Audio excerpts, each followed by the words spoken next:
That's why they took them, same thing they did to McAfee. They silenced the ones who exposed the game, but Bitcoin Cash still carry his name. Authorities in Spain have detained Rajapur, U.S. officials seeking extradition for alleged tax crimes. The same facility where John McAfee was found dead in 2021. Some say this is politically motivated, but boom, beat drops again.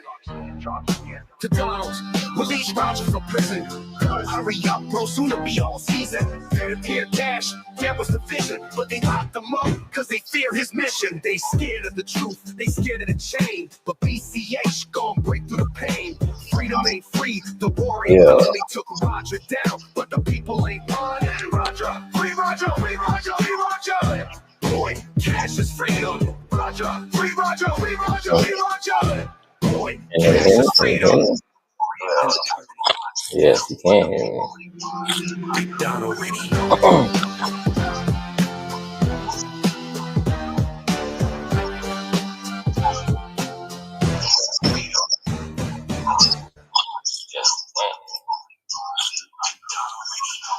There will be no real non-controlled currency in the world.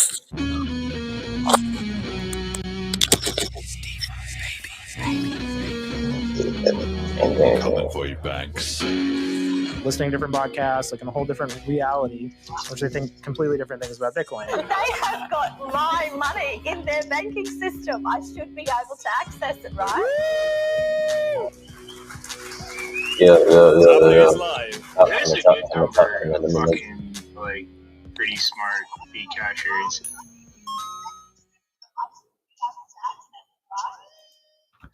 And we're live. Hello and welcome back to the Bitcoin Cash podcast, following Bitcoin Cash on its rise to global reserve currency. This is episode number 151, Bitcoin Mechanic and the Architects of Spam, which I have carefully named to be reminiscent of a Harry Potter book title. Firstly, because Bitcoin, Mechanic is British. And I don't know whether he's a big fan of Harry Potter, but I am. And secondly, it's funny because that would make him Harry Potter, who is the wizards, who is the opposite of the opposite side of the debate here. So that's, anyway, yeah, it's gonna work. I'm gonna set it up. You know.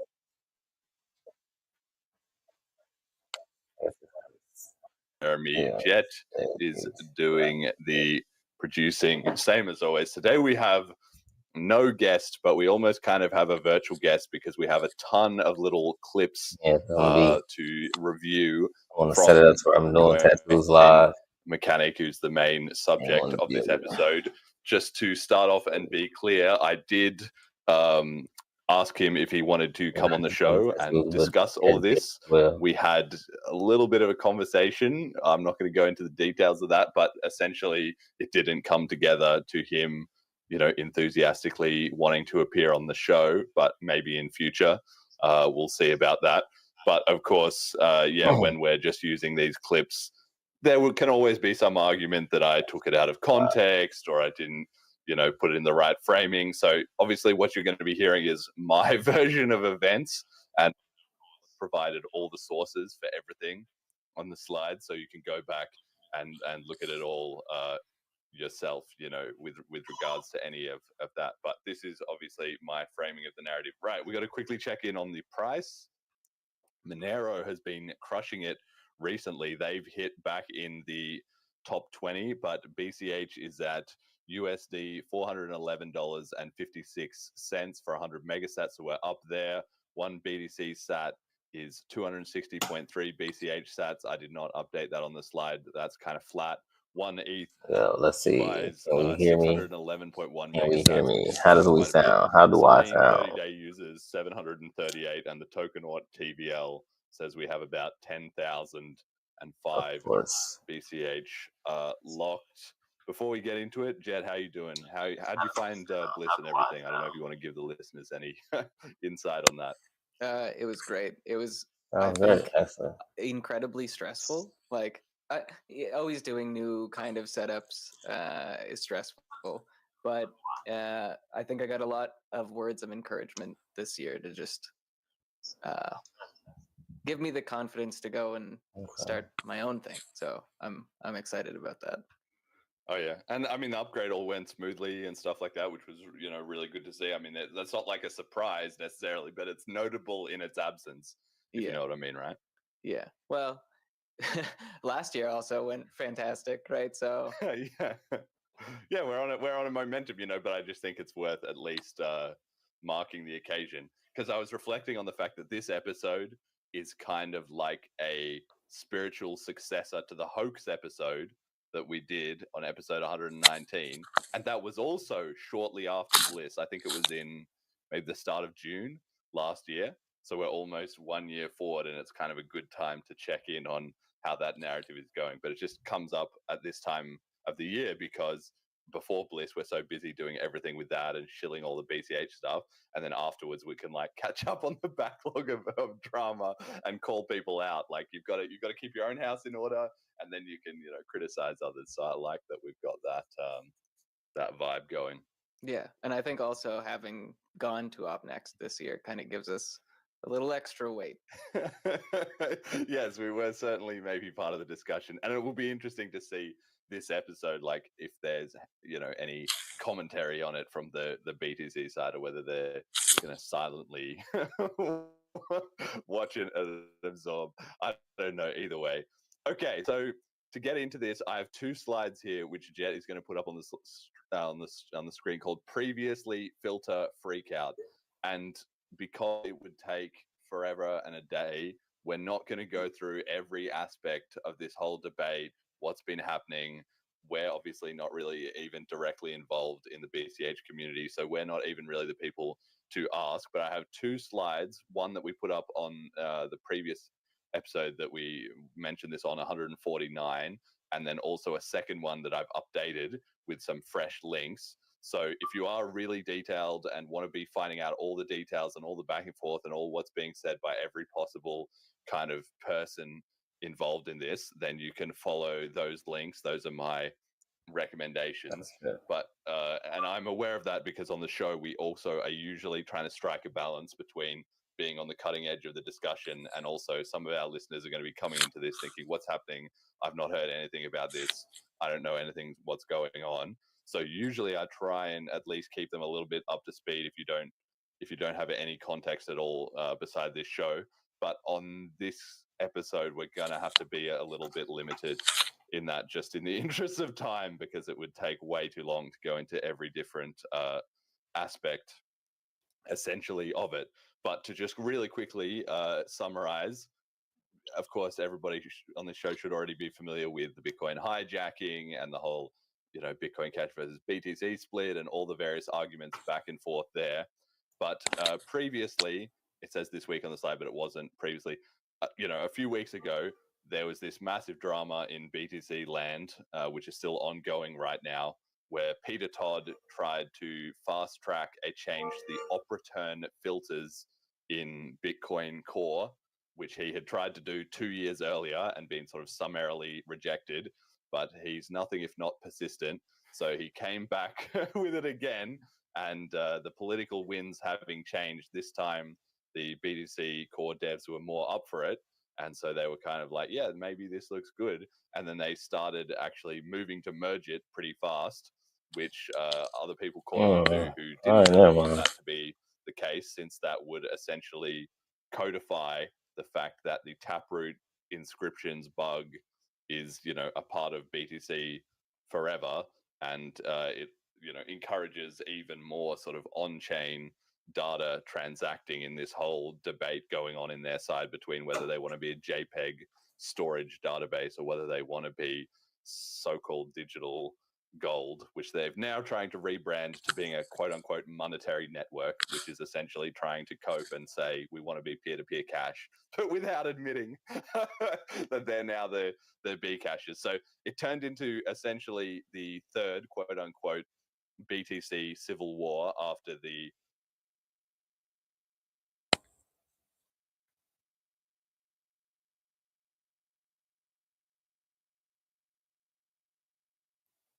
There will be no real non-controlled currency in the world.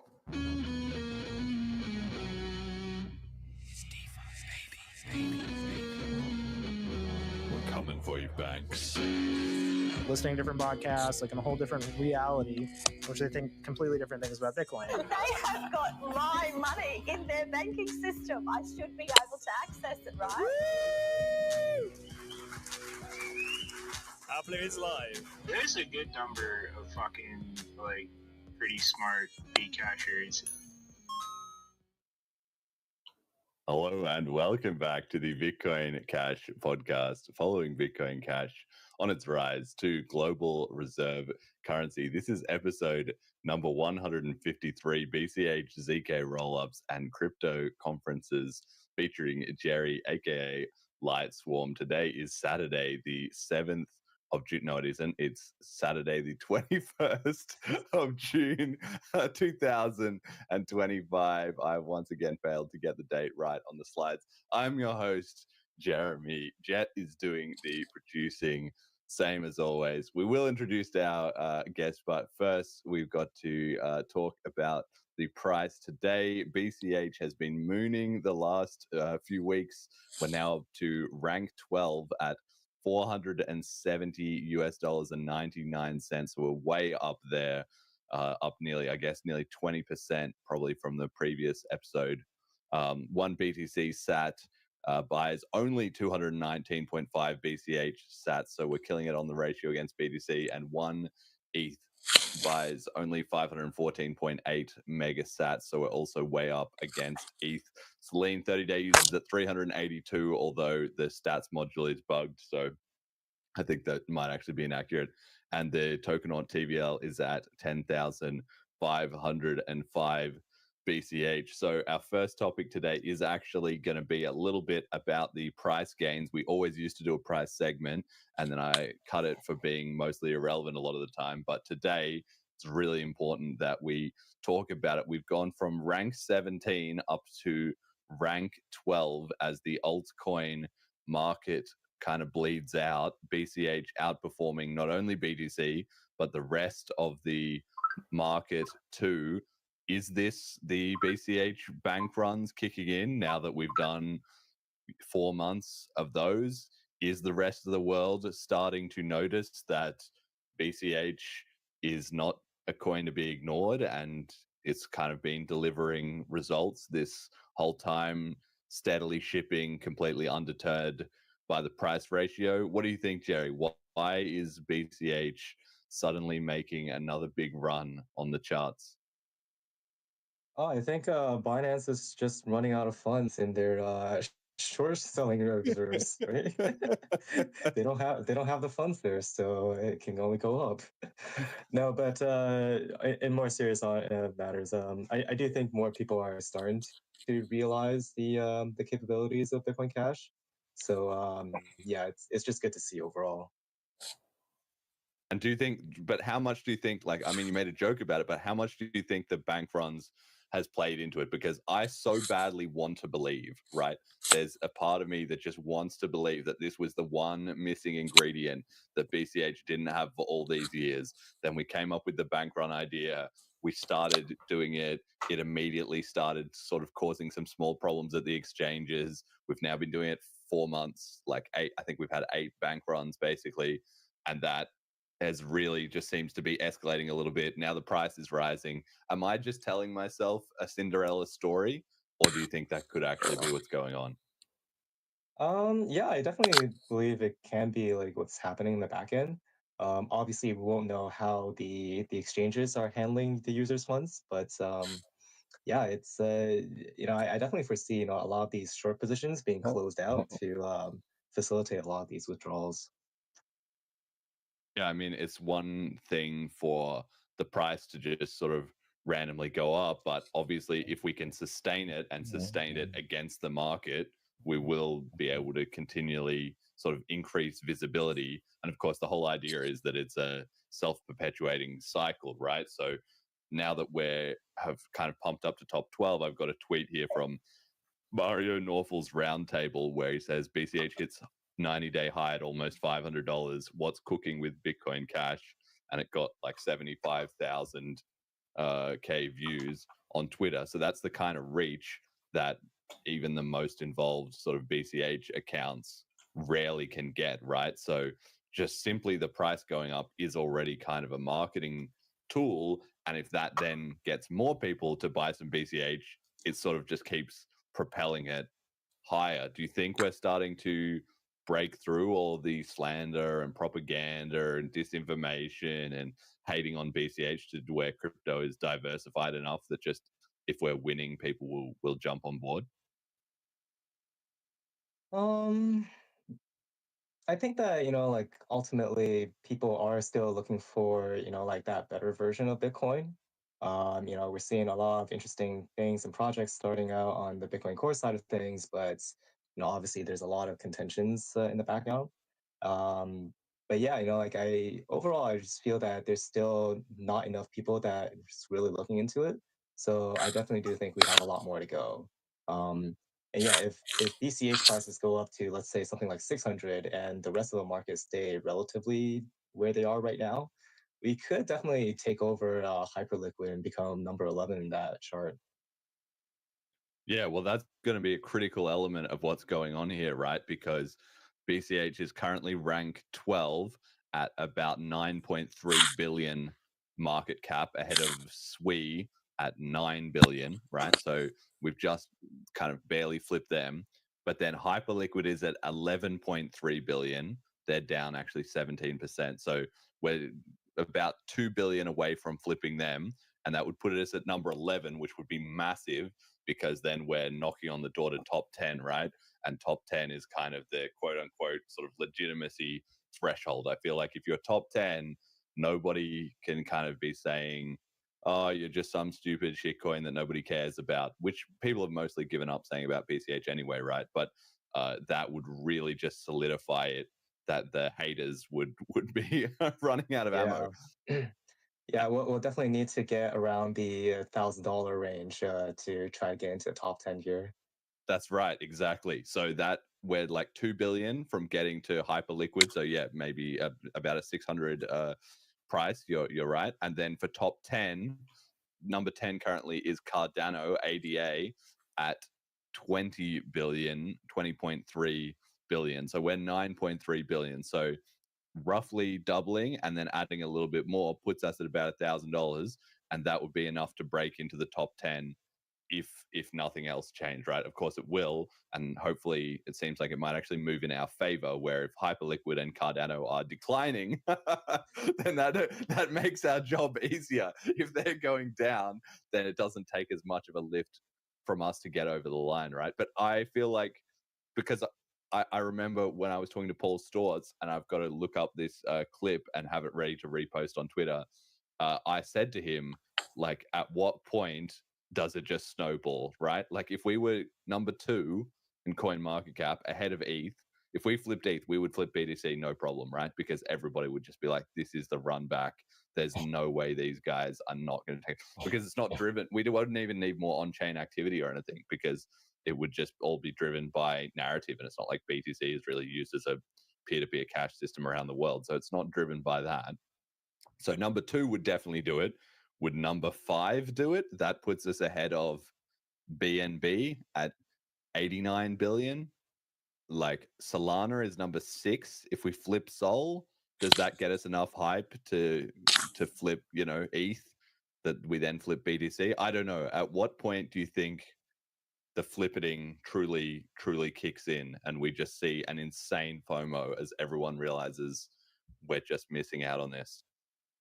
Yeah, and this might be a bit of a hot take, but I do think that once the meme coin market shifts away from Solana and into other chains, then yeah, people will start to take notice of things like cash tokens and even just like cash script and covenants into like making all these fancy stuff for people. Yeah, no, that's a good point. Jet, what do you feel? We've obviously been speculating on this show for years. Is this the flippening? When is it going to be the flippening? We had that big run to $1,600 like a few years ago. That was before CoinFlex blew up, right? And then tanked the price. But I remember at that time, I think you even said, I asked you, is this the flippening? And you said, no, it's kind of a bit early. It's not ready now. Given a few years of community growth, a few years of traction, narrative change, wallet build out, Are we ready for it? I don't think so. I hate to be a doomer here, but I think we still have like probably another 3 to 5 years away. But Yeah. my perspective has changed on that a little bit too, because I think part of my hesitation used to be about Tether, and I feel like it's pivoted away from Tether a little bit into what in the hell is BTC actually going to do?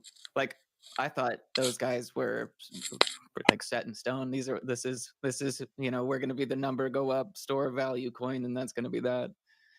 And yeah, now there's another variable in the mix. We have a bunch of disenfranchised Bitcoiners looking for a place to go. But we would be the obvious Yeah. like that's where everything can come together, right? I just feel like as BCH, if imagine you are these guys, imagine you are sitting in BTC a little bit dissatisfied, and you've now kind of, because you probably weren't even that aware of it, right? That it's gone from number 20 to number 12, but maybe now, there's a bit of chat or it's starting to get on your radar, and then you look back a month or two later and it's like BCH hits the top 10, and then you look back a couple months later, it's like up to rank 8. At what point you just kind of think, oh, well, I've got to buy myself a little bit of this, quote unquote, just to hedge. But as soon as you've just hedged, now you've shifted your own internal incentives, because if you have one BCH and one BTC, which is only costing you less than 1% of your stack, now you're actually incentivized to buy, another double of BCH, make it 1% or 2% of your stack, and then if a flippening happens, you're twice as rich. So and that snowball can just take place very rapidly, right? There's no extra work that BCH needs to do. It's just how incentives are aligned as long as the snowball starts, right? Yeah. What do you think? What do you like? I just think back to that BlackRock video that's like, nothing guarantees 21 million, and if there's a fork, maybe we'll get to say what the hell the real Bitcoin is. What do you? Well, No, go on. Well, I agree with you that we're a bit early. That's basically my take on it. Is last time I wanted to believe, but there was a part of me that was like, yeah, look, the community is just not ready for it. Like, even if we did have that kind of price momentum, would the infrastructure, the wallets, the podcasts, everything be built out enough, the conferences, that we could just start absorbing people in at that insane rate? And I think the answer is, like, honestly, no, right? Obviously, now, in hindsight, where we were at that time looks like peanuts compared to where we are now. But I think in 3 years' time, where we are now will also look like peanuts. And I don't know, part of me thinks, because when it happens, it will catch us off guard, right? Because we're just working away every day, making things a little bit better. That's an exponential. When it kicks in, it just suddenly seems like it's going bonkers, and it will happen so fast that even we will be caught by surprise. So that's my factor in favor of, like, well, maybe it already is starting. Maybe we've already done more damage than we think. But the more pragmatic part of me wants to say, I think you're right. I think we need another 3 years. I suppose it depends on how we get there too, right? Like, I could see if some big institution comes in and wants to shake things up, them making the flippening happen. But I don't think that's, long-term goal. I'd much rather we get flippening happening because more regular ass people are using it. And I think that we'd have to notice, right? Like, if I start getting a bunch of text messages from old people who have talked about cryptocurrency too for the past decade, then I know, okay, something's going on. Yeah. But that would take a media headline of significant size. I mean, it's all interrelated, because as the price pumps, it creates those media headlines. And we've already seen that. There was an article by, what's the name? Who are those guys? CoinDesk. And they are like, propaganda shills by like DCG or whatever. But even they ran a story saying, oh, BCH nears $500, like sudden pump breakout. When you hit the top 10, you get a bunch of those kind of articles, right? And then maybe that adds enough hype to propel you up a little bit more, which then somebody writes an article, wow, I looked into BCH and actually it was doing a lot better than I expected. Jerry, what do you think? How do we get that media hype going? Or is it still 3 years away? I think we just need a big project from some of these other chains, like some DeFi projects like that. Maybe Pumped Off Fund, but something along that kind of level where, hey, let's give, Bitcoin Cash and Cash Token and all this ecosystem a try, right? Or it could be like one of those layer twos, like a lot of money has been dumped into these layer twos and they got to find a home somehow too, right? That's right. When there's money there, they're going to spend it. I like that idea because we got to the point of we have the BCH pump dot cash, right? And so we copied another ecosystem's projects, and our tech and our infrastructure is getting to the point that we can build a clone of their stuff. But like you say, that's the next level if they themselves start bringing it over. So it's actually like growing their ecosystem via the injection of external resources as well too. I mean, whether this is or isn't the time when it's going to start, we need to be as ready as we can for it, right? Do you have any thoughts on what we could do to be prepared as a community for whenever that sort of eternal September is, of just people just flooding in and all the channels are just overrun with BCH noobs who don't understand everything, screaming about number go up or something? Do you have any ideas what we can do to prepare in advance of that? Yeah, like on that aspect, in terms of the overall adoption, I do think we need to do a bit more work on like supporting, like creating those kinds of educational materials, being able to actually like support a lot of these newcomers into the space. Obviously, like working with something like EVM is very, very different than on Bitcoin and Bitcoin Cash. But yeah, just overall, like where all the resources actually are. So that's something that definitely is a bit of a weak spot right now. Information is just basically everywhere, and it is a bit of hard to find out where to find everything at this point.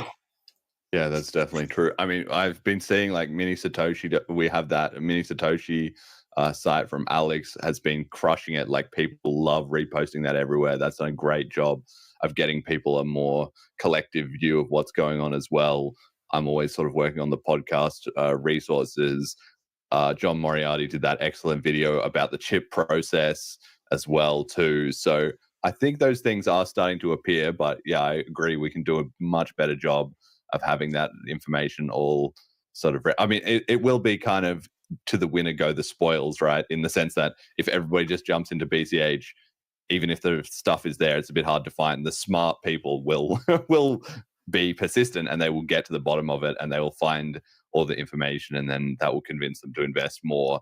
So if you're a low information, follower, then you're not going to benefit as much from joining the hype wave. But obviously we have to try and make that barrier to entry as low as possible. Jet, any ideas about that? What can we do to be ready for when the critical tidal wave hits? I think we did a lot of that heavy lifting.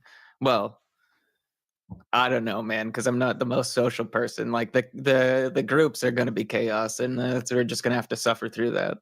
But I feel like Abla took care of the big problem, so I'm just going to sit back and kind of watch people come in and be like, "Hey, we got some cool shit going on over here, and gamble over here." Fingers crossed we get an event prediction by then, and it'll be a fantastic time.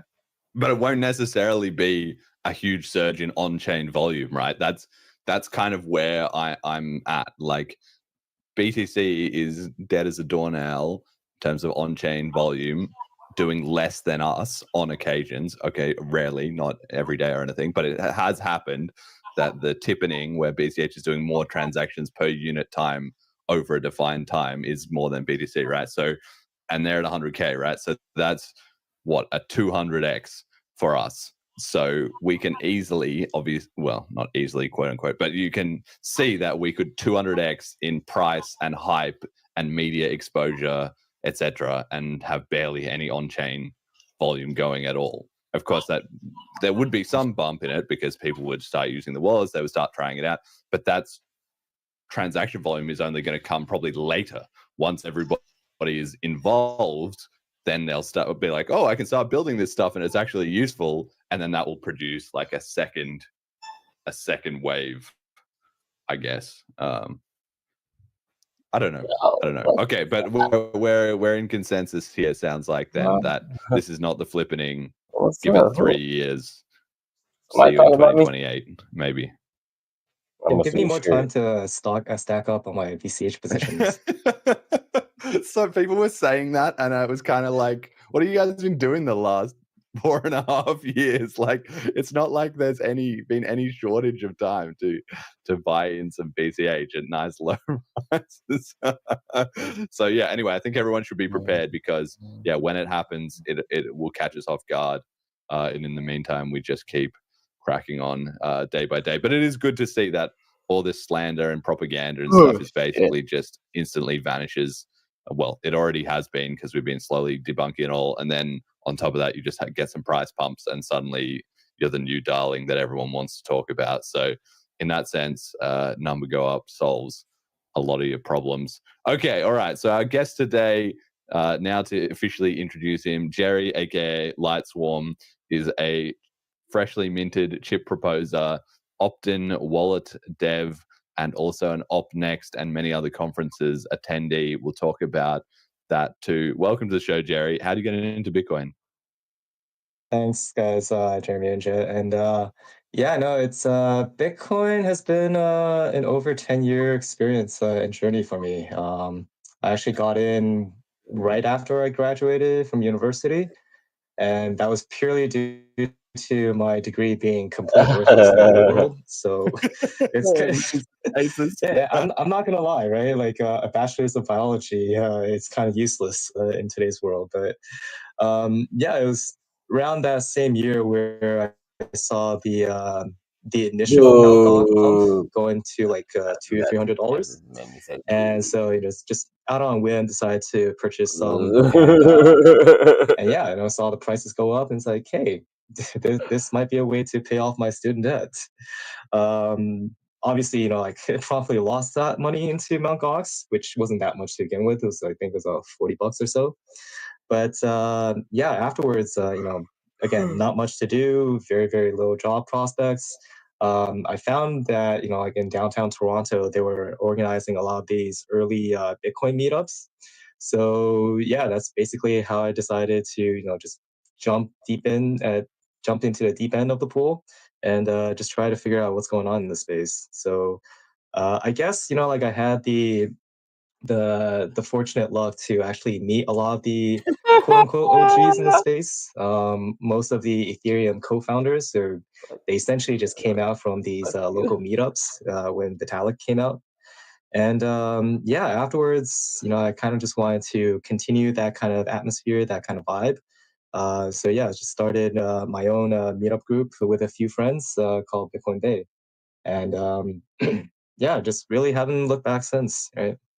And how's that going today? Is he still running meetups? Yeah, still running meetups. I'm actually going to be starting with a new group pretty soon. But meetups, we've done hackathons in the past. Various sorts of workshops.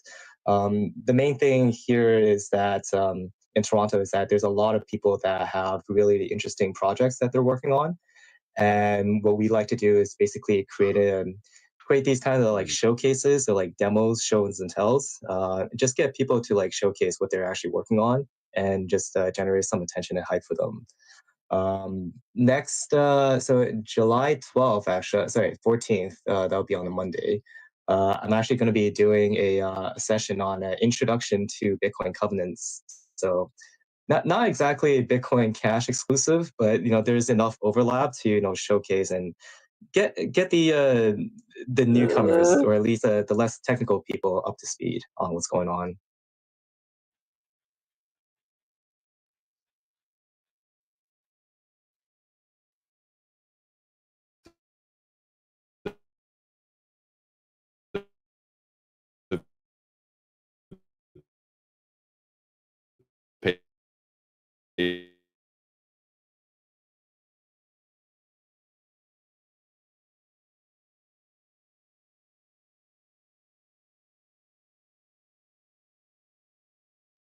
Speaking, the people have been, like really just people from like the like the main street, right? You have people who are students, fresh graduates who are looking for work, to people who are in these like established institutions and other corporations and whatnot, middle management folks where they want to make the jump.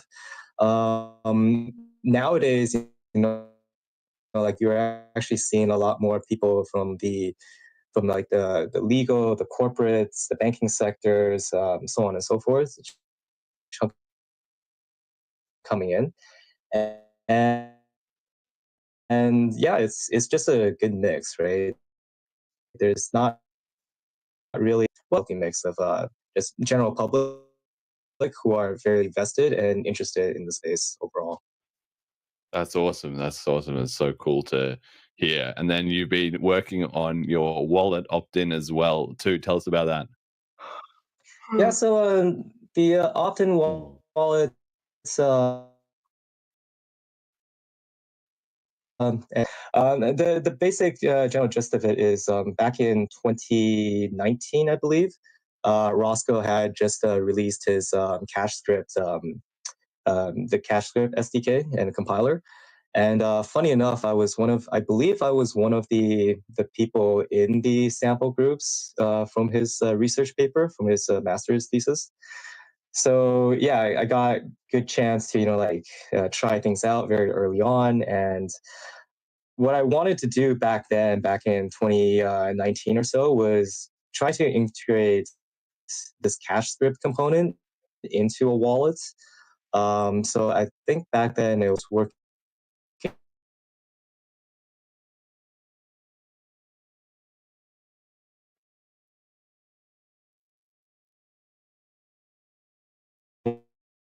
wallet um, with the wallet itself back then. But yeah, I just had to on pause. And years afterwards, like found out that it is no longer compatible with React Native due to libauth using WASM and stuff like that. So yeah, it just ended up being a complete rework of the entire wallet infrastructure. So thankfully, nowadays you have ChatGPT and other AI.